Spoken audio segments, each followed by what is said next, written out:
এই বিষয়গুলো তার ভাষণে থাকবে বলে জানা যাচ্ছে। এটি আসলে আপনারা কিভাবে নিচ্ছেন? মানে যে শেখ হাসিনার সময় বস্তুত শেখ হাসিনার দ্বারাই নিয়োগকৃত রাষ্ট্রপতি, তিনি এখন এই ধরনের কথা বলবেন বলে ড্রাফট হিসেবে আমরা জানতে পারছি, গণমাধ্যমে আসছে। তো আমি যে কথা আপনাকে ধন্যবাদ। প্রথম কথাটা হলো রাষ্ট্রপতি 12ই মার্চ যে নতুন সংসদে বক্তব্য রাখবেন, এটা মিডিয়াতে আসছে, আমি দেখি নাই। প্রথম কথা হলো আমি দেখি নাই, আমার দৃষ্টিগোচর হয় নাই, কিন্তু হয়তো আপনি যে কথা বলছেন, তো এটা দেখার বিষয় যে উনি কি বলেন, উনি কি বক্তব্য দেন, তারপরে হয়তো এটা নিয়ে কমেন্ট করা যাবে। হুম। আমি যে কথাটা বলতে চাই যে মাননীয় প্রধানমন্ত্রী রাষ্ট্রনায়ক শেখ হাসিনা দেশের প্রধানমন্ত্রী থাকা অবস্থায় উনাকে এবং জাতীয় সংসদে উনাকে রাষ্ট্রপতি দায়িত্ব দেওয়া হচ্ছে। দীর্ঘদিন উনি আহ, দায়িত্ব পালন করছেন এবং এখন উনার যে পরিস্থিতি, বিগত আহ, যে দখলদার রেজিম ডক্টর ইউনূসের নেতৃত্বে যারা জোর করে ক্ষমতা দখল করেছে, দখল করার পর তারা রাষ্ট্রপতিকে কিভাবে রেখেছে, উনি উনার একটি ইন্টারভিউতে বলেছেন যে উনার উনার প্রেস উইং নাই, উনার কোনো সেক্রেটারি নাই, উনাকে একরকম গৃহবন্দী।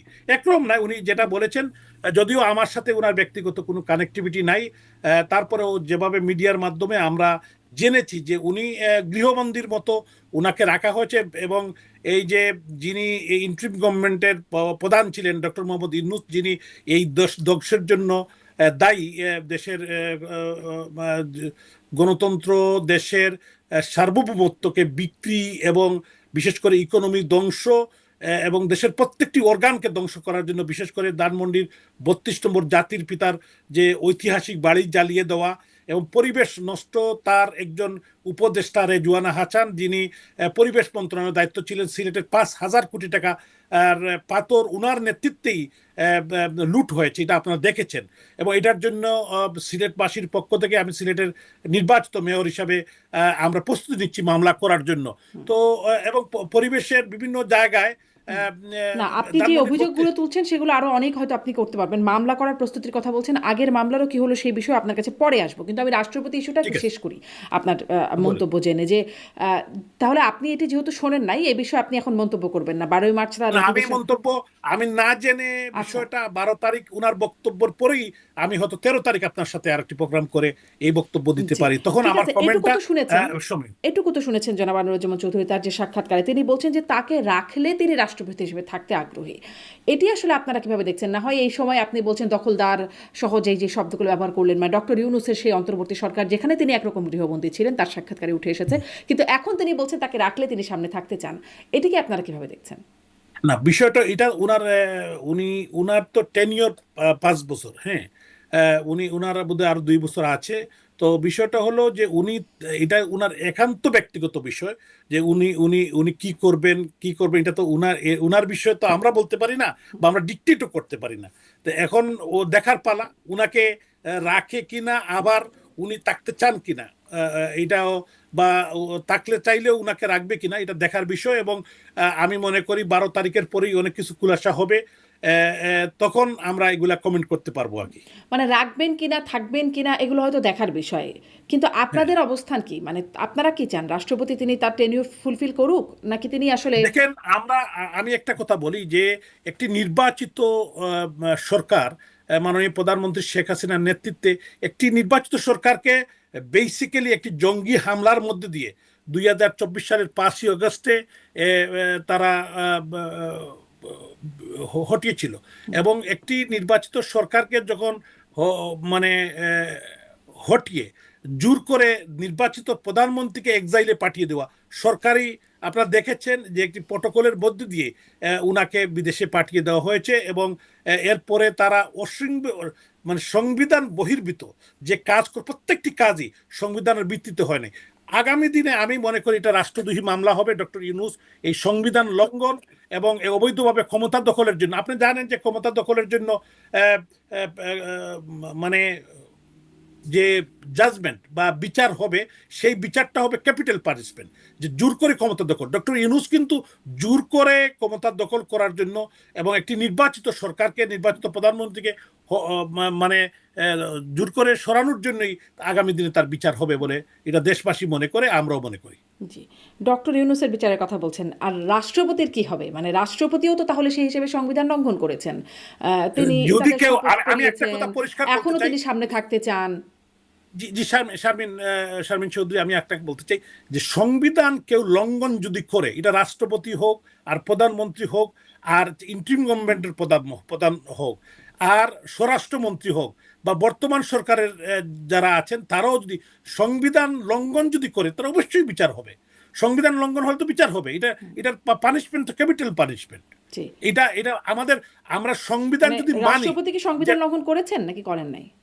রাষ্ট্রপতি যদি সংবিধান, টাইম উলছে, এটা সময়ই বলে দিবে, সামনে এখনো পর্যন্ত সামনেই সময়, বলে দিবে। এখনো পর্যন্ত সময় বলছে না, মানে সেই সরকারকে, যেই সরকারকে আপনারা অবৈধ দখলদার বলছেন, তাদেরকে শপথ পড়িয়েছেন এবং তখন না হয় অবরুদ্ধ অবস্থায় ছিলেন, গৃহবন্দী নানান কিছু ছিলেন, এখনো তিনি সেগুলো বলছেন, কিন্তু এখনো তিনি থাকতে চাইছেন, সেটির সেটিকে যে না, তিনি। আমি আমি জি, আমি শারমিন চৌধুরী, আমি কিন্তু ক্লিয়ারলি বলছি যে আপনি কথাটা বলছেন, যদি উনি লঙ্ঘন করে থাকেন অ্যাকর্ডিং টু কনস্টিটিউশন উনি লঙ্ঘন করে থাকেন, তো অবশ্যই তার বিচার হবে এবং বিচার হওয়া তো সমীচীন।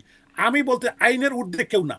যেমন ডক্টর ইউনূসের নেতৃত্বে, ডক্টর ইউনূস কিন্তু 2024 সালের 5ই আগস্টে দেশে আসার আগেই নির্দেশ দিয়েছিলেন, প্যারিসে বসেই নির্দেশ দিল যে এই যে বেকওয়াম, যে 3 দিন যে সময়, এই 3 দিন উনি দেশে কেন আসেন নাই, এই মেডিকুলাস ডিজাইন মাস্টার প্ল্যানের সাথে উনি জড়িত ছিল। এটা তো আপনি যেহেতু এখন স্টেটে আছেন, ইউনাইটেড স্টেটে, আপনি দেখেছেন যে উনি সেখানে যে ক্লিন্টন ফাউন্ডেশনে মাহফুজুল আলম সহ এই সমন্বয়কদের উনি পরিচয় করিয়ে দিয়ে বলেছিলেন দে আর দি মাস্টার প্ল্যানার, যে এরা কিন্তু মেডিকুলাসলি ডিজাইন মাস্টার প্ল্যান করে এই সরকারকে হটিয়েছে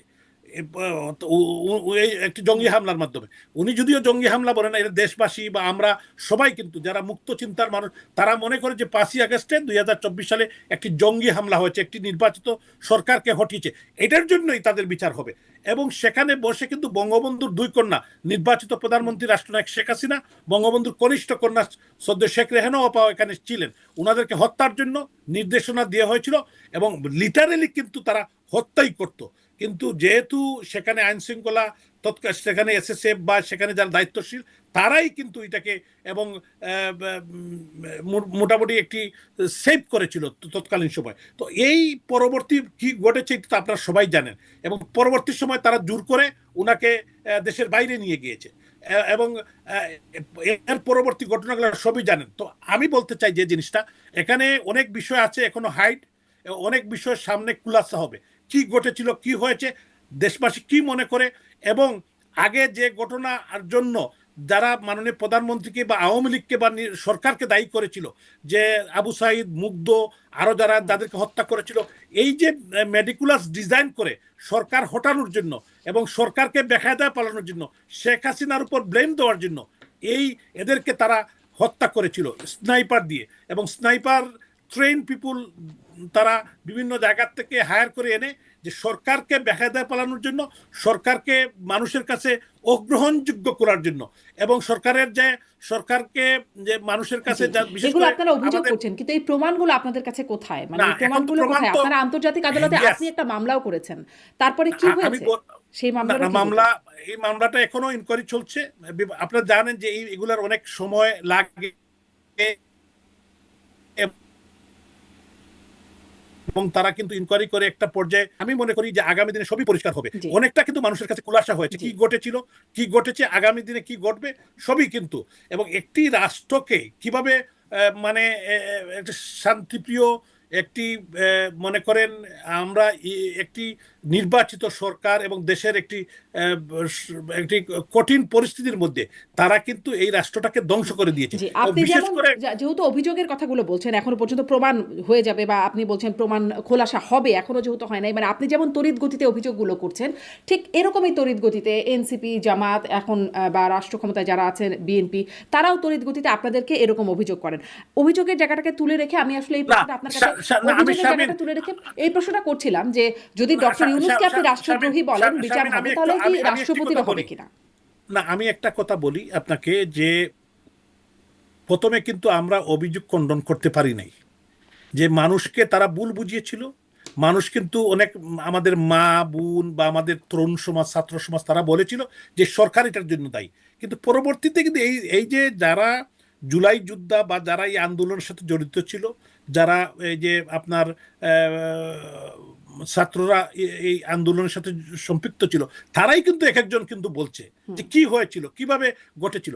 এবং আপনি দেখেছেন হাসিবুর রহমান করে একটি ছেলে, সে নিজেই কিন্তু বলেছে যে আমরাই তো আপনার টেলিভিশনে দিয়ে দিচ্ছি, আগুন দিয়েছি, আমরা কিন্তু মেট্রো রেল জ্বালিয়েছি। কেন? আন্দোলনকে বেগবান করার জন্য। বিএনপির এক নেতা মিস্টার বাচ্চু, সিরাজগঞ্জ জেলা বিএনপির সেক্রেটারি, উনি কিন্তু বলেছে যে 16 জন পুলিশ হত্যার মধ্যে দিয়ে আমরাই তো শুরু করেছি এটা, আমরাই সিরাজগঞ্জ থেকে। উনি কিন্তু দম্ভ করে বলেছিল।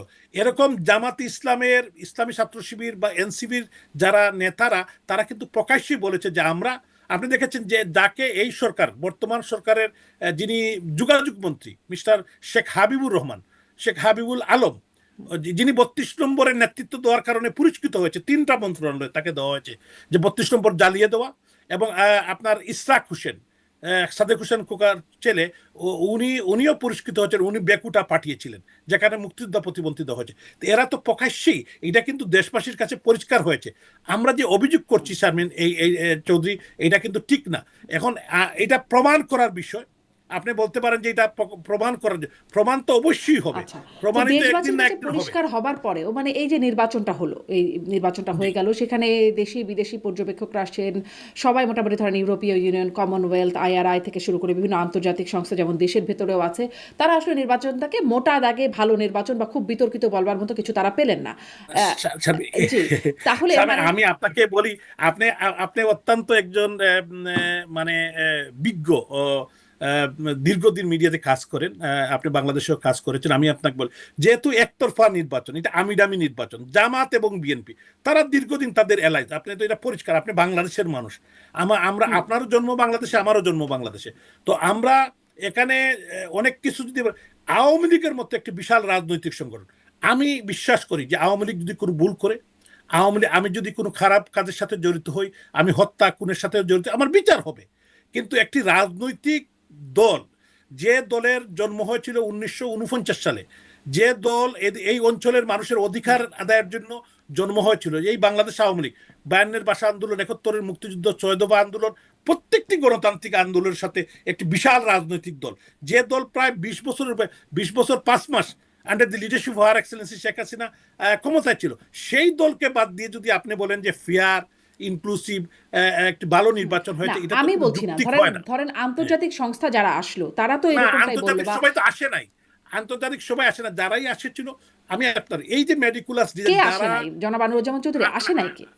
আমি বলি, আপনি টিআইবি তো বলেছে যে এটা ভালো নির্বাচন, জামাত ইসলামও তো বলেছে যে এটা ইঞ্জিনিয়ারিং হয়েছে।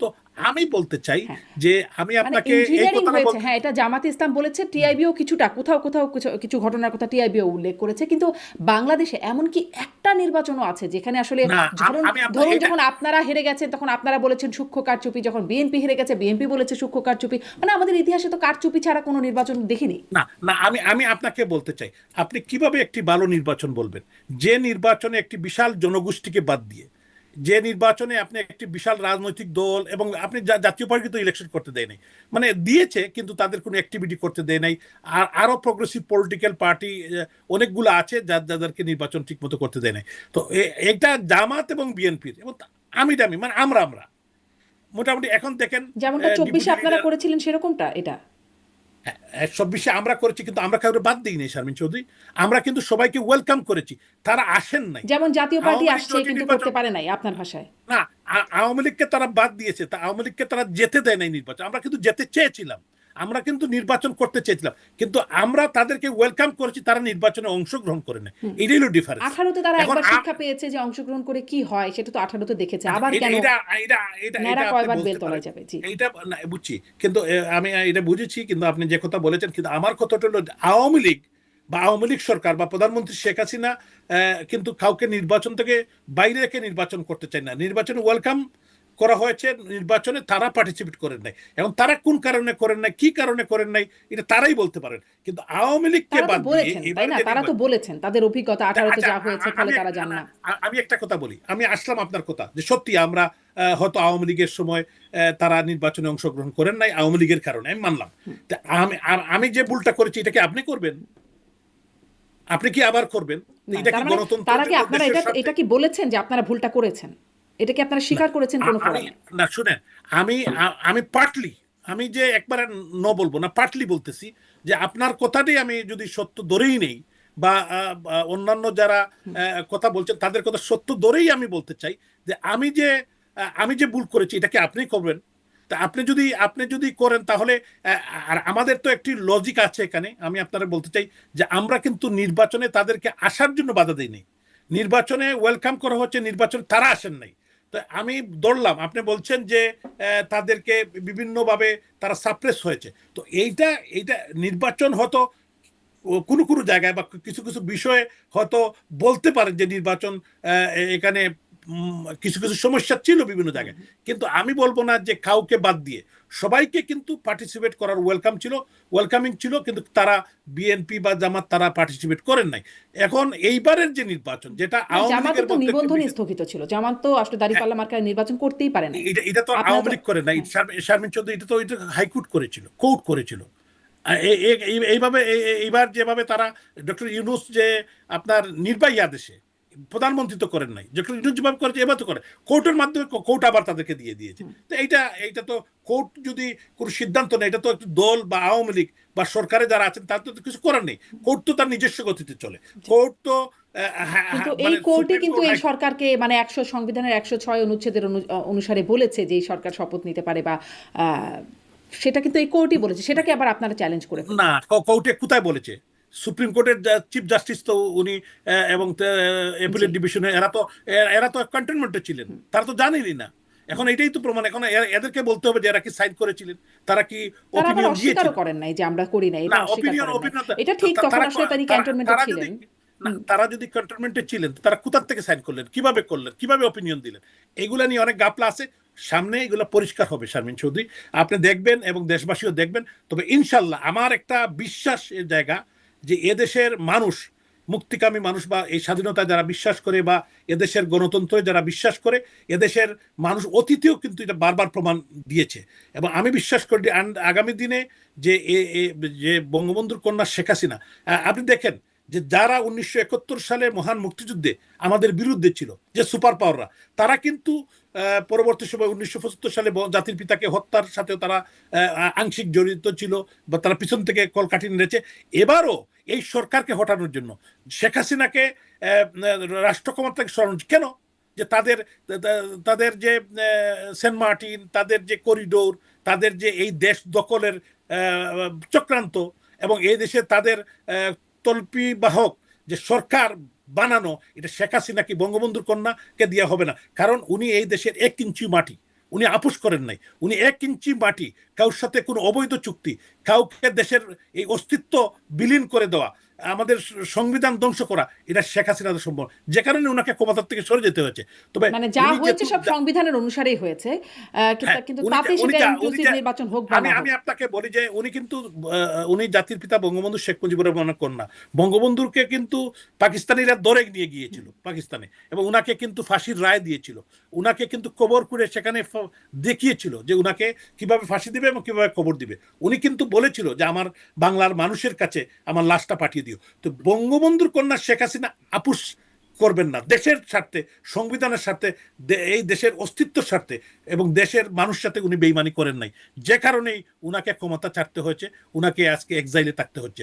তবে আমি বিশ্বাস করি under the leadership of her excellency Sheikh Hasina দেশের মানুষের কাছে অনেক মোটামুটি 70-80% পরিষ্কার হয়েছে, এবং এই দেশের মানুষ এটার বিচার করবে। জি, শেখ 70-80% হাসিনা যে পরিষ্কার সঠিক হয়েছে, ছিলেন, তবুও 60% ভোট পড়েছে এই নির্বাচনে, এবং আমি আমি সেই আমি ভোটে আমি সেই ভোটে দেখা না, যাচ্ছে যে এই কি জি। শারমিন চৌধুরী, আপনি আপনি বললাম যে আপনি অনেক অভিজ্ঞ, আপনি জানেন কিভাবে কোথায় কি হয়েছে, কিভাবে ভোট পড়েছে, কোথায় কাকে পাশ করানো হয়েছে, আমরা তো সবই জানি।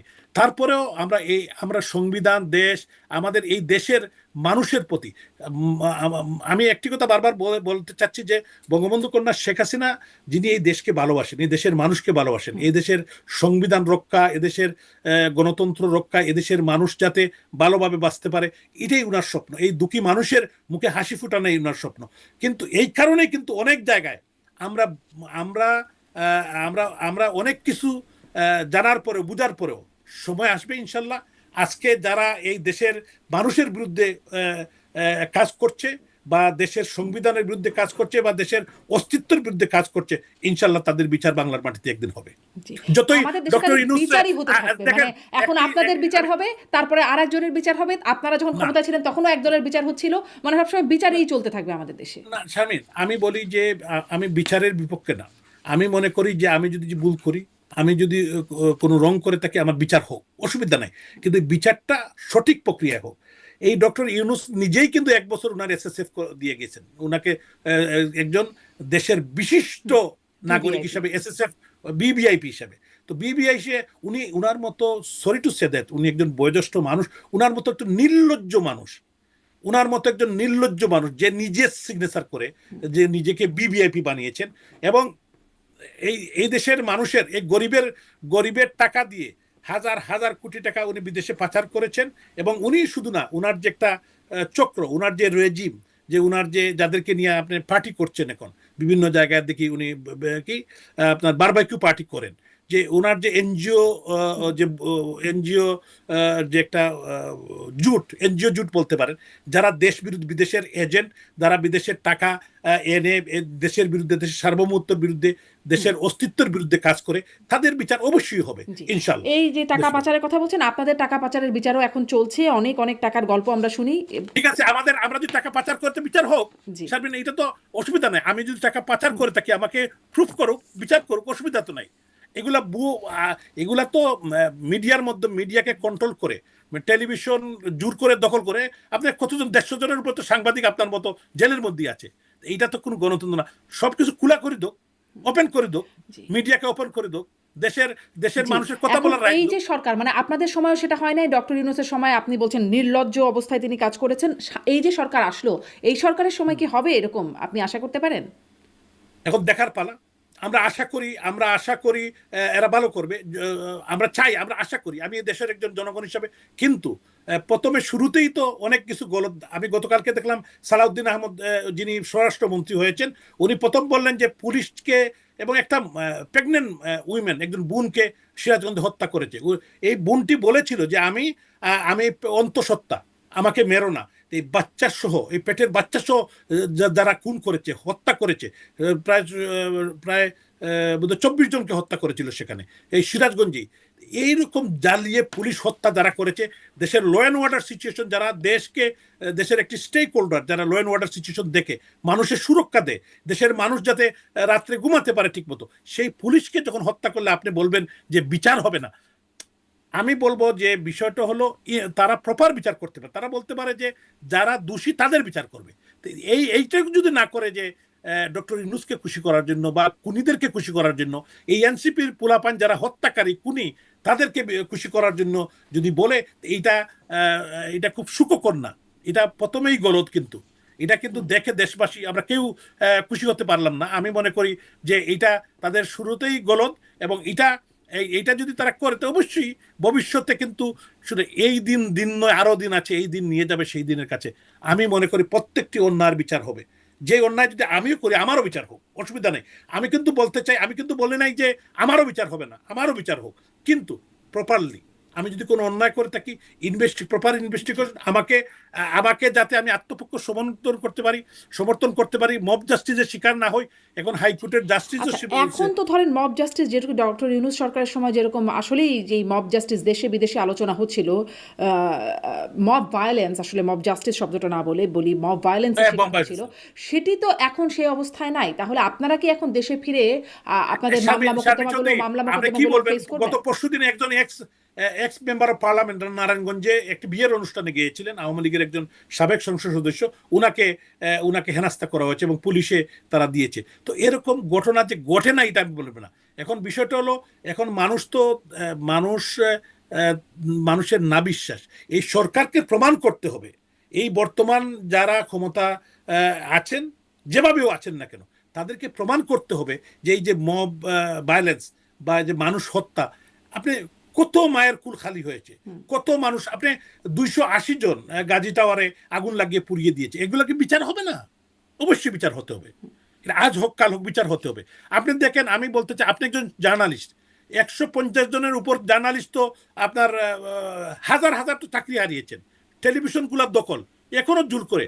এখন আমি যদি দেখি বর্তমান যিনি প্রধানমন্ত্রী, উনি ভালো ভালো কথা বলছেন, ঠিক আছে, কিন্তু উনার আশপাশের লোক যখন আমরা দেখি যে জোর করে টেলিভিশন দখল করছে, তো কি বুঝবেন আপনি, কি আশা করতে পারেন?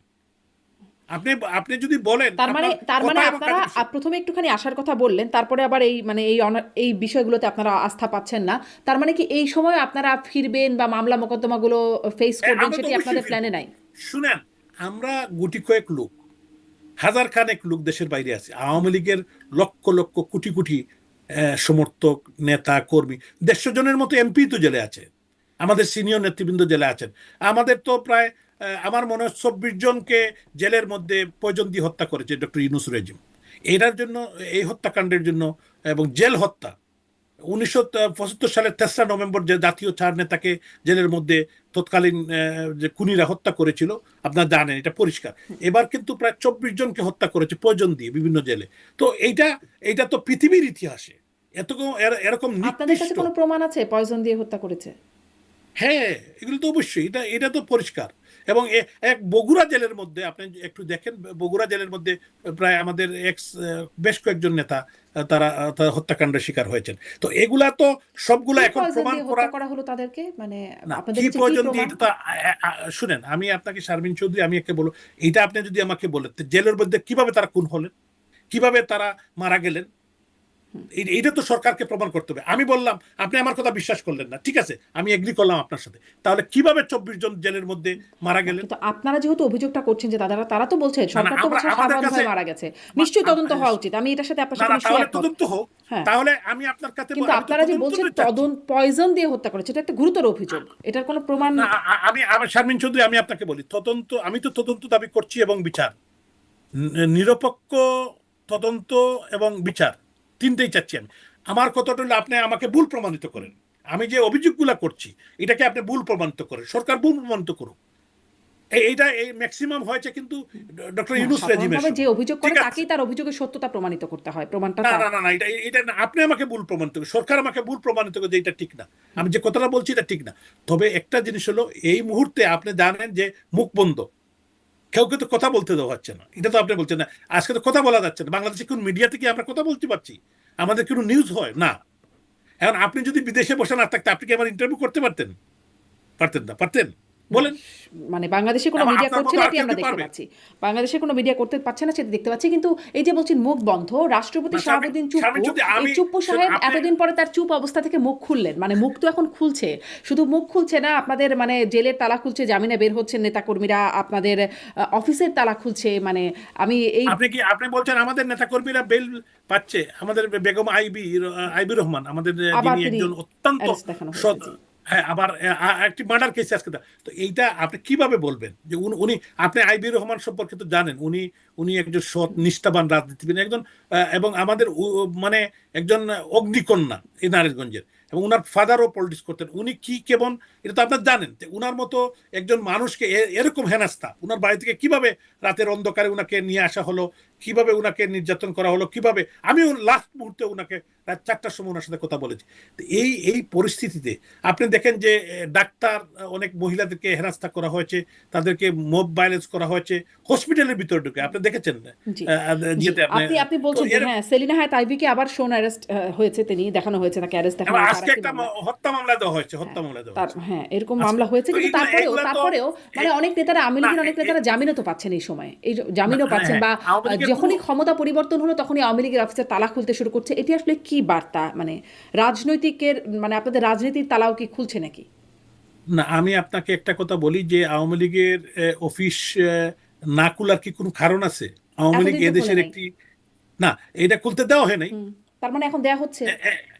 এখন না, বিষয়টা হলো এখন এই সরকারের হয়তো তাদের পক্ষ থেকে আপনি যেটা বলেছেন কিছুটা সত্যি কথা বলতে গেলে এটা তো আর অস্বীকার করতে পারি না, তারা কিছুটা নমনীয়, কিছুটা নমনীয়, বাট বিভিন্ন জায়গায় কিন্তু আবারও মব ভায়োলেন্স হচ্ছে, কিছু অফিস জ্বালিয়েও দিয়েছে, এটা তো দেখছেন, হবিগঞ্জ সহ বিভিন্ন জায়গায় জ্বালিয়ে দিয়েছে। তো দুইটাই আছে কিন্তু, এই জন্য দ্বিমুখী চরিত্র এই সরকারের। তা আমি বলতে চাই যেটা হলো সরকারের যে শুভ বুদ্ধির উদয় হয়, আমি মনে করি এই সরকারকে বা সরকার প্রধানকে ইনক্লুসিভ পলিটিক্সের দিকে যেতে হবে, ইনক্লুসিভ রাজনীতিতে। তারা তারা দুই দলীয় একটা নির্বাচন করেছে, এখন কি এই দেশের সব মানুষকে বাইরে রাখবে রাজনীতির? এটা তো হতে পারে আপনি না। যে বলছেন যে কিছুটা নমনীয় হয়তো দেখা যাচ্ছে, এই যে নমনীয়তার জন্য আপনাদের কি কোনো আমি তো আলাপ না আলোচনা বা ব্যাকডোর বা পর্দার পেছনে কোনো রকম না, কথোপকথন চলছে? আমি শুনেন, আমি কিন্তু খুব ভালো বলতে পারি না, আমি খুব ভালো আপনাকে বুঝিয়ে বলতে পারছি না, আমি আসলে এত ভালো ওরেটার না, কিন্তু আমি আপনাকে একটা কথা বলি, আপনি কিন্তু সবই জানেন যে কি হচ্ছে বাংলাদেশে, কি হচ্ছে কি হচ্ছে না, সবই সব আপনি জানি না। জানেন। হ্যাঁ জানেন, কিন্তু আমার বক্তব্যটা হলো যে দুইটাই হচ্ছে কিন্তু, মব ভায়োলেন্সও হচ্ছে, নির্যাতন হচ্ছে, পুলিশ আবার গ্রেপ্তারও করে নিয়ে যাচ্ছে, আবার কোনো জায়গায় বিয়েতে গেলে সেখানে আক্রমণ করা হচ্ছে, আবার কিছু লোক বেইলও পাচ্ছে, এটাই সত্য ঘটনা। কিন্তু এইটা তো এই দেশে তো এরকম হওয়ার কথা ছিল না। এখন তো আপনি বলতে পারেন যে হিট অফ দি মোমেন্ট 5ই আগস্ট এইটা হয়েছে, এখন কেন হবে 1.5 বছর? আমি আপনাকে একটা দুঃখের কথা বলি, আমি আমি আপনি জানেন যে আমি দীর্ঘদিন দেশের বাইরে ছিলাম, আমি 2023 সালে নির্বাচিত হয়েছি সিলেটের মেয়র হিসাবে। আমি 8 মাস ছিলাম। তো আমার 5ই আগস্টে 7:30টার দিকে রাত্রে আমার বাসায় আগুন দিয়েছে। তারপরে 8 মাস পরে আবার গিয়ে আগুন দিয়েছে, তখন আবার ছাত্র দলের যুব দলের সব নেতারা প্রকাশ্যে মিছিল করে 5ই আগস্টে রাতের বেলা করেছিল, দেখি নাই কে করেছে, কিন্তু 8 মাস পরে ছাত্র দলের যুব দলের নেতারা কিন্তু করেছে, সবাই দেখেছে, তারা নিজেই স্লোগান দিয়ে যাচ্ছে। এইটাই অবস্থা। কিন্তু আমি আপনাকে হলফ করে বলতে পারি, আপনি সিলেটে অনেক পরিচিত মানুষ, আপনি আমেরিকায় থাকেন, আপনি সাংবাদিকতা করেন, আমি জীবনে আমার দাদা, আমার পিতা, আমার পরিবারের অন্যান্য সদস্য কোনোদিন কারোর সাথে কোনো খারাপ ব্যবহার, খারাপ আচরণ, কাউকে একটা মামলা দেওয়া, মিথ্যা মামলা করা, মানুষের সাথে খারাপ আচরণ করা, কেউকে ক্ষতি করা, সাহায্য ছাড়া বিভিন্ন, আমি যখন আমার দুইটা পজিশন ছিল, একটা হলো আমি আওয়ামী লীগের একজন কর্মী, আরেকজন হলো আমি নির্বাচিত সিলেটের মেয়র। আমি বলেছি যে সিলেটের নির্বাচিত মেয়র হিসেবে আমার কাছে open to all, Jamaat, BNP, or JASAD BASAD, অন্যান্য রাজনৈতিক দল, anybody can come as a mayor of Sylhet city corporation. আপনি জিজ্ঞাসা করতে পারেন যে আমি ব্যক্তিগতভাবে কারোর সাথে সেটা খারাপ, হয়তো আপনার তাহলে ব্যক্তিগত অবস্থান, কিন্তু আপনাদের সময়ে না আমি না জামাত না কিন্তু বিএনপির আমার মানুষজন ব্যক্তিগত জেলে ভরেছিল। এখন যেমন আওয়ামী না লীগের লোকজন দিয়ে না জেল ভরা, তখন আসলে এরকম না, ছিল, আমি যদি অসংখ্য আমি মামলা এটা ছিল। না আমি আমি এই আমি তো বলছি আমার ব্যক্তিগত কথাটা, আমি বলছি যে এরকম হয় না, আমি এটা বলবো না, কিন্তু আমি ব্যক্তিগতভাবে কারোর ক্ষতি করি না, এটা আচ্ছা, আমার তাহলে একটু বাড়ির ব্যক্তিগত জায়গা পরিবার থেকেও জিজ্ঞাসা করি। আপনি যে বলছেন যে আসলে সবার সাথে আপনার একটা সুসম্পর্কের জায়গা ছিল, হ্যাঁ আমরা দেখেছি যে আপনি যখন মেয়র হয়েছেন তখন আপনার আগে যিনি মেয়র ছিলেন আরিফুল হক বিএনপি, তিনি তার হ্যাঁ। সাথে আপনার যে সৌহার্দ্যতা, তার বাসায় গিয়েছেন বা তাকে নিয়ে কাজ করার সেই বিষয়গুলো আমরা গণমাধ্যমে দেখেছি। এখন যখন আপনার এই অবস্থা, আপনি বলছেন যুবদল ছাত্রদলের নেতারা আগুন দিচ্ছেন, তখন কি আপনি তার কাছ থেকে কোনো ফেভার পাচ্ছেন? না আমি আসলে ওনার সাথে, উনিও আমার সাথে কোনো যোগাযোগ করেন না, আমিও ওনার সাথে কোনো যোগাযোগ করি নাই তিনি এখন মন্ত্রীও ব্যক্তিগতভাবে। হয়েছেন। জি। হ্যাঁ উনি মন্ত্রী হয়েছেন, উনি তো 3টি মন্ত্রণালয় উনি কিন্তু পেয়েছেন 2টি মন্ত্রণালয় পেয়েছেন, প্রবাসী কল্যাণ আর শ্রম একটা। মন্ত্রণালয়। উনি তো আগে 2বারে মেয়র ছিলেন সিলেটে। তো আমি বলতে চাই যেটা আমাদের সিলেটের একটি হৃদ্যতাপূর্ণ পরিবেশ ছিল রাজনীতিতে, আমাদের অতীতে যারা আমাদের জাতীয় নেতৃবৃন্দ আছেন সবাই সাথে, এবং স্থানীয়ভাবেও কিন্তু এত বৈরী পরিবেশ ছিল না। কিন্তু ঘটনাটা হলো এই এই মুহূর্তে বা এই 5ই আগস্টের পরে যে কিছু ঘটনা ঘটেছে, আমাদের প্রায় 250 বাড়ি করে আগুন দিয়েছে, শুধু আমার বাড়ি না, আমাদের অনেক জাতীয় নেতৃবৃন্দ, লোকাল নেতৃবৃন্দ, ছাত্রলীগ, যুবলীগ, স্বেচ্ছাসেবক লীগ, এইটা কিন্তু অতীতে এই শহরে কোনোদিন ঘটে নাই, এই সিলেটের ঘটে না, এবার ঘটেছে। আমাদের দুইজন, এক যুবলীগের 2 নেতাকে হত্যা করা হয়েছে। তো মানে এগুলা একটি, মানে এটা চিন্তার বাইরে কিন্তু সিলেটের মানুষ হিসাবে, মানে আমি সিলেটের মানে প্রেক্ষাপট থেকে বলছি। তো জি। যে জিনিসটা হলো, জি, তো কেন আসলে আপনারা তো আমরা আলোচনা কেউ করবার কোনো চেষ্টা করছেন না? মানে আপনাদের আগের থেকে পূর্ব পরিচিত সৌহার্দ্যপূর্ণ সম্পর্ক যদি থেকে থাকে, কেন আপনারা আলোচনা করবার চেষ্টা করছেন না? না, আর আলোচনা করার কোনো স্কোপও তো নাই। আপনি দেখেন যখন আমার বাড়ি 2বার জ্বালানো হয়েছে, তা আমি কি আলোচনা করব? আমরা এটা আমার সিটি কর্পোরেশন থেকে আমার ছবিটাও নামিয়ে দেওয়া হয়েছে, সিটি কর্পোরেশনের আমি নির্বাচিত মেয়র, অন্যান্য যে দুজন আছেন ওনাদের ছবি আছে, কিন্তু আমারটা সরিয়ে দেওয়া হয়েছে। তো এটার জন্য আমি কার কাছে বিচার দেবো? আমি কি বিচার বলতে পারি যে আমার ছবিটা আবার টাঙ্গান? আমি কি বলতে পারি এটা আমার বাড়ি জ্বালিয়ে দিয়েছে? এটা তো আমি লজ্জার আমি মনে করি। এটা আমার জন্য ব্যক্তিগতভাবে যদি আপনি আমাকে জিজ্ঞাসা করেন, আমি তো এটা কাউকে বলতে পারি না যে আমি এই সিলেটের সন্তান হিসাবে, সিলেটের একজন নির্বাচিত প্রতিনিধি হিসাবে আমার বাড়ি জ্বালিয়ে দিয়েছে, আমি গিয়ে বিচার দিলাম। কার কাছে বিচার দিব? কেন? আমি জনগণের উপরে রেখা দিছি। সিলেটের মানুষ দেখেছে কি হয়েছে, এবং সিলেটের মানুষ অতীতেও আমরা কি করেছি। আমরা ব্যক্তিগতভাবে সিলেটের আমিন শুধু না, আমাদের কোনো নেতৃবৃন্দ কারোর সাথে কোনো খারাপ ব্যবহার আচরণ করে নাই। জি আমি গল্প করে বলতে আপনি হ্যাঁ, মামলা অনেকের নামে, আমি কিন্তু এটা এটা বলবো না যে মামলা হয় নাই। মামলা হয়েছে, অনেকে জেলও গিয়েছেন।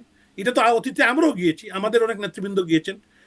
মামলা হোক, এখন যদি আমাদের কেউ জেলে যায় এটা নিয়ে সমস্যা না, কিন্তু জেলে যাওয়ার পর যদি কোর্টে যাওয়ার পর মব ভায়োলেন্স হয়, মানুষের আত্মসম্মান বোধে আঘাত লাগে, এইটাই খারাপ, বুঝছেন? মামলা হইতে পারে, রাজনীতিবিদ মামলা হইতে পারে, আমার বিরুদ্ধে মামলা হইলে আই ফেস দি কোর্ট, আমি তো ফেস করব, অসুবিধার না। আমি আইনে বিশ্বাস করি। হ্যাঁ, আমি কি এখন আমি আপনার যা তাহলে বলছি মামলা আমরা ফেস করবো করার মতো পরিস্থিতি আছে বলে আপনি এখনো মনে করছেন না, নাকি করছেন? না, এখনো না, এটা এখনোই আমি এটা বিশ্বাস করি না। আচ্ছা আচ্ছা, কিন্তু ওই যে নমনীয় ভাবের যে জায়গাটিতে কথা বলছিলাম, যে যেই বিষয়গুলো আপনি দেখেন কিছুটা দেখা আমাদের যাচ্ছে, জনাব আমি জনাব আনোয়ারুজ্জামান, আসলে জি, কোনো ব্যাকডোর বা পর্দার পেছনে, আপনি বলছেন আপনার ব্যক্তিগত পর্যায়ে কোনো আলোচনা হচ্ছে না, কিন্তু পর্দার পেছনে রাজনৈতিক দলগুলোর মধ্যে কোনো আলোচনা হচ্ছে কিনা, মানে আপনাদের দল কোনো আলোচনায় যাচ্ছে কিনা? কারণ আমরা তারেক রহমানের সাক্ষাৎকারও তাকে বলতে শুনেছি যে শেখ হাসিনার সন্তানরা রাজনীতি আসতে পারবেন কিনা এই বিষয়ে যখন প্রশ্ন করা হচ্ছে, তিনি আপত্তির ব্যাপারটা কিন্তু জানান নাই, মানে কোনো আপত্তি জানান নাই সে বিষয়ে। আবার সজীব ওয়াজেদ জয়ও কথা বলতে চেয়েছিলেন নির্বাচিত প্রধানমন্ত্রীর সাথে, মানে নির্বাচনের আগেই এই আশা তিনি ব্যক্ত করেছেন, একসাথে অবশ্যই কাজ করব বলে তিনি বলেছেন। মানে কোনো পর্দার পেছনে কোনো আলোচনা হচ্ছে কিনা?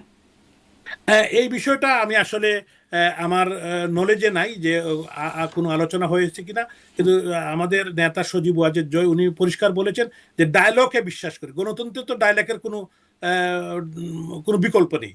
তো বিষয়টা হলো যে আওয়ামী লীগ, উনি যে পরিষ্কারভাবে যেটা বলেছেন, আপনি যেটা দেখেছেন আমি ওটা দেখেছি। তবে কোনো অফিসিয়াল কোনো আলোচনা হয়েছে এই বিষয়ে আমার নলেজে কোনো কিছু নেই, সো আমি এই বিষয়ে বলতে পারবো না। তবে আমি বিশ্বাস করি যে বাংলাদেশের যারা মানুষ, বাংলাদেশে যারা আমরা থাকি, আমরা জন্মগ্রহণ করেছি ভোটার বা দেশের মানুষ, আমি বিশ্বাস করি বা আমি মনে প্রাণে বিশ্বাস করি যে ইনক্লুসিভ পলিটিক্সের বাইরে বা এই দেশের সবাইকে যদি এক হয়ে না কাজ করা হয়, তো এই দেশের যে ইকোনমি, দেশের যে অবস্থা, এটা কিন্তু কোনোদিনই ঠিক হবে না। আপনি বলেছেন যে একে অপরের বিরুদ্ধে যদি আমরা মামলা দিতে থাকি আর বাড়িঘর ভাঙচুর করতে থাকি, তাহলে কি এখন আমার বাড়ি ভাঙচুর করছে, তো আমি কি আরেকজনের বাড়ি ভাঙচুর করব? আমরা তো এটা করি নাই, আমরা তো করি নাই, কিন্তু আবার কেন করব? কারণ এরা তো আমার দেশের মানুষ, আমার পাড়া প্রতিবেশী, এটা তো ঠিক না। কিন্তু যারা করেছে তাদেরকে এটা মানে মনে রাখা উচিত যে একটি সরকার 5 বছরের জন্য আসে বা আরো বেশি দিন থাকতে পারে, আবার এরপরে কিন্তু আরেকটি সরকার আসে, তাই না? আবার আরেকটি সরকার আসে। তো এইটা তো হইতে পারে যে জি, মানুষ কিন্তু সেই কথাটাকে আপনারাও গণতন্ত্র ভুলে থেকে থাকে। গিয়েছিলেন কিনা, মানে যার কারণে বিরোধী দলের প্রতি এত মামলা বা এত দমন নীতি ছিল, সেটা কি আপনারাও ওই সময় ভুলে গিয়েছিলেন কিনা, যে 5 বছর পরে আপনাদের আসলে সরকার পরিবর্তন হতে পারে? অবশ্য আপনারা পরিবর্তনের কোনো রাস্তাও রাখেন নাই, সেরকম রেখেছিলেনও কি? উম, আসলে আপনি যে কথাটা বলছেন যে এই কথাটা তো আমি আগে আগে বলেছি যে আওয়ামী লীগ কিন্তু কোনো সময় কোনো দরজা বন্ধ করে নাই যে নির্বাচন কেউ আসতে পারবে না। নির্বাচন ওপেন ছিল, নির্বাচনে তারা আসেন নাই। এটার জন্য কারণ এটা, আপনি যদি গণতন্ত্রের স্বার্থে, সংবিধানের স্বার্থে যদি আপনি নির্বাচন না করেন, নির্বাচন না করার তো কোনো সুযোগই নাই। তো এখন নির্বাচন তো করতে হবে, একটা টাইমলি নির্বাচন করতে হবে, এই নির্বাচনে সবাই পার্টিসিপেট করবে, এটা আমরা আশা করি। এখন ওনারা কিন্তু কোন ফল কারণে করেন চাইবেন নাই যেটা, সেটা আপনাদের সেরকমটাই হবে। না, এইটা এইটা আসলে আপনি বলছেন, কিন্তু এইটা তো আসলে এরকম বিষয় না। কিন্তু এটা হয়তো তারা তারা মনে করছেন জনগণ যাকেই ভোট দিয়েছে বা যাকেই দিত, ওনারা যদি পার্টিসিপেট করতেন তাকে, তারাও তো নির্বাচিত হতে পারতেন। লাস্টের যে নির্বাচনে তারা যায় না, তারাও তো সরকারে আসতে পারতেন। এটা তো জনগণ ম্যান্ডেট দিলে তারা আসতে পারতেন, কিন্তু তারা হয়তো দে মিস দি ট্রেন। জি, মাত্র 6টা আসন পেয়েছিল 18তে যখন নির্বাচন করেছিলেন, তখন আসলে না, 18 আর 24 তো শুনেন, 18-র পরে আরো 5 বছর, কিন্তু এই 5 বছর তাদের পপুলারিটি তো বাড়তে পারে। সরকারের আপনার আমাদের পপুলারিটি কমতে পারে, তখন তো তার এই এই যে পাস ব্যাখ্যাটা করতে হয়তো পারে। আপনারা জনগণের কাছে দিয়ে স্পষ্ট হতে কখনো পারবেন কিনা যে 18 নির্বাচনে কি হলো, কেন 24 নির্বাচনে আবার আমি দামি নির্বাচন, আবার 26 নির্বাচন হলো, সেখানে আপনারা বাদ হয়ে গেলেন, সেটি আসলে কার কৃতকর্মের কারণে, সেটি হয়তো আপনারা কখনো স্পষ্ট করবেন। কিন্তু ওই যে আপনি বলছিলেন না যে গণমাধ্যমে তো এখন আর আওয়ামী লীগের কেউ নাই, সংসদেও নাই, নির্বাচনেও থাকার সুযোগ হয় নাই আপনাদের, মানে এখন কোনো তেমন কর্মসূচিও দেখা যাচ্ছে না। আপনারা যে নো ভোট ক্যাম্পেইন চালিয়েছিলেন সেটিরও যে খুব প্রভাব পড়েছে সেটিও না, মানে 60% মতো ভোট না পড়ে কেন, গেছে। আপনার শুনেন, আপনার কত পার্সেন্ট মানুষ বুটে গিয়েছে, তাহলে এইটাই কি আপনাকে আবার প্রমাণিত করতে হবে, আবার পিছনে যেতে হবে? এই নির্বাচনে কিন্তু খুব বেশি লোকজন বুটে যায় নাই, এই বুট দেখানো হয়েছে, এই বুটে যায় নাই, এটা তো ইঞ্জিনিয়ারিং হয়েছে, এটা তো বলতেই হবে। সো এটা নিয়ে এখন আলোচনা করবে, যেহেতু নির্বাচনই প্রথমে সঠিক হয় নাই, এই নির্বাচনে যেহেতু আওয়ামী লীগকে বাদ দিয়ে নির্বাচন করা হয়েছে, প্রথমেই তো গলত। এই নির্বাচন তো ইনক্লুসিভ, প্রপার, গণতান্ত্রিক, ডেমোক্রেটিক, তারপরে আপনার সবাইকে নিয়ে একটি ইনক্লুসিভ ইলেকশন, এটা তো বলতে পারবেন না। প্রথম কথা হলো, আপনি যদি একটি বিশাল রাজনৈতিক দল আওয়ামী লীগকে বাদ দেন, তাহলে এটা প্রপার নির্বাচন কিভাবে হয়? আপনি বলেন, আপনার কি আমি না, প্রশ্ন রাখলাম। ইনক্লুসিভ কিভাবে হয় সেটি তো একটা প্রশ্ন থাকেই, কিভাবে আসলে আওয়ামী লীগের মতো একটা দল বাদ দিয়ে নির্বাচন ইনক্লুসিভ হয়। কিন্তু আমরা দেখলাম যে আন্তর্জাতিক সংস্থাগুলো তারা তাদের ইনক্লুসিভ নির্বাচনের সংজ্ঞাটাই বদলে দিল। আগে এটি আসলে বলতো যে সব দলকে নির্বাচনে অংশগ্রহণ করতে হবে, এখন সংজ্ঞায় বদলে গেল যে জনগণ অংশগ্রহণ করলে বা প্রত্যেক শ্রেণী পেশার মানুষ অংশগ্রহণ করতে পারলে সেটি ইনক্লুসিভ নির্বাচন। আপনাদের আন্তর্জাতিক তৎপরতারও আসলে কি হাল সেটিও একটু না, জানতে আমি চাই। আমি শারমিন চৌধুরী, আন্তর্জাতিক বলতে আপনি কারা কারা বলছে কে? তো এটার সাথে যারা ইউরোপীয় জড়িত ইউনিয়ন ছিল, বলছি, ইউরোপীয় আচ্ছা, ইউনিয়ন, এরার জাতিসংঘ। সাথে এদের সাথে যারা জড়িত ছিল, যারা এই সরকারকে, নির্বাচিত সরকারকে ক্ষমতাচ্যুত করেছে, দেশীয় ষড়যন্ত্র করে দ্বারা, তারাই এটা বলেছে। সো এইটা এইটা আর বলার অপেক্ষা রাখে না। সো এগুলা নিয়ে বেশি আলোচনা করার প্রয়োজন নেই। কারণ হলো যে তারা তারা বলগার টু নিজেই তো বলেছেন যে, উনি বলেছেন যে উনি কিন্তু, আমি সেনাবাহিনী প্রধানকে ফোন দিয়ে বলেছি যে সরকারকে সাপোর্ট না করার জন্য। তো এইটা সবই আস্তে আস্তে সবই ক্লিয়ার হচ্ছে। আগামী দিনে আরো আপনারা ক্লিয়ার হবেন, দেশবাসী ক্লিয়ার হবে, জি বিশ্ববাসী ক্লিয়ার হবে। জি উই হ্যাভ অনেক, টু ওয়েট। হ্যাঁ আসলে তাহলে আপনারা ওয়েট অ্যান্ড সি এই পলিসিতেই আপনারা ইয়া, এখন অবশ্যই আছেন। অবশ্যই দেশবাসী কিন্তু বুঝুক। এই ওয়েট অ্যান্ড সি এর মধ্যে কি আপনারা তো নিশ্চয়ই কিছু না কিছু করছেন, মানে বিভিন্ন সময় শেখ হাসিনার সাথে বিভিন্ন জনের বৈঠক হচ্ছে বলে আমরা জানতে পারছি, কিন্তু কি হচ্ছে বৈঠকে সেটা আবার জানতে পারছি না। মানে আপনাদের কি কোনো তৎপরতা যেটা আসলে যারা ক্ষমতাসীন আছেন এখন বা দেশে যারা রাজনীতি করছেন তারা বলেন ষড়যন্ত্র, সবসময় এটা বলা হয় ষড়যন্ত্র টার্মটা, আপনারা আসলে এরকম কি করছেন যেটাকে তারা ষড়যন্ত্র বলছে? শুনেন, আমরা আমরা একটি গণতান্ত্রিক সংগঠন।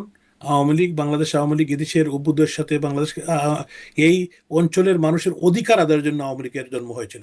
আওয়ামী লীগ এই দেশে মানুষের আত্মার সাথে সম্পর্কিত একটি রাজনৈতিক সংগঠন। তারা যদি আওয়ামী লীগকে এত ভয় না পেত, আপনি দেখেন আওয়ামী লীগের প্রশ্ন আসলেই কিন্তু এই যে আমি ডামি যারা নির্বাচন করেছেন তারা সবাই এক হয়ে যান। তো কেন তারা এত ভয় পায় কেন? তা আওয়ামী লীগ ফেসিস্ট, শেখ হাসিনা ফেসিস্ট, আওয়ামী লীগের প্রত্যেক নেতারা ফেসিস্ট, আওয়ামী লীগের কোনো সাপোর্ট নাই, আওয়ামী লীগের 5% সমর্থন নাই, আওয়ামী লীগ এই দেশের মানুষের সাথে সম্পর্ক নাই। তাহলে কেন আপনি আওয়ামী লীগকে নির্বাচন থেকে বাইরে রাখলেন? কেন? এইটার প্রশ্ন উত্তর দিন। আওয়ামী লীগকে নিয়ে এখন একটি মধ্যবর্তী নির্বাচন দেন, তারা তো আওয়ামী লীগকে উত্তর ইনক্লুড দেয় করে যে দেন। তাদের যে মানবতা বিরোধী অপরাধ আছে সেই অপরাধের বিচার হবার আগ পর্যন্ত তাদের। মানবতা বিরোধী অপরাধ তো তারাই করেছে, তারাই তো মানুষ হত্যা করেছে। এই উনি ডক্টর ইউনূসের নেতৃত্বে এই যে কেয়ারটেকার গভর্নমেন্ট, এই যে পোলাপাইন, এনসিপির পোলাপাইন, তারাই তো মানুষ খুন করেছে, ছাত্র খুন করেছে আওয়ামী লীগকে বেকায়দা ফেলানোর এই জন্য, পোলাপাইনরাই কিন্তু সরকারকে এখন বেকায়দা ফেলানো। সংসদে আছে, আপনারা এখান থেকে কি বার্তা নিচ্ছেন? না, এই জন্য ওই পোলাপাইন আছে কিছুদিন, তারা লাপাক না, দেশবাসীও দেখুক তাদের চরিত্র। তারা যে এখন শত শত কোটি টাকা বিভিন্ন জায়গায় পাচার করেছে, এগুলো তো দুদকে তো তাদের বিরুদ্ধে অ্যাপ্লিকেশনও পড়ছে, হাজার হাজার মানুষ তাদের বিরুদ্ধে মামলাও হবে। Wait and see, wait and C.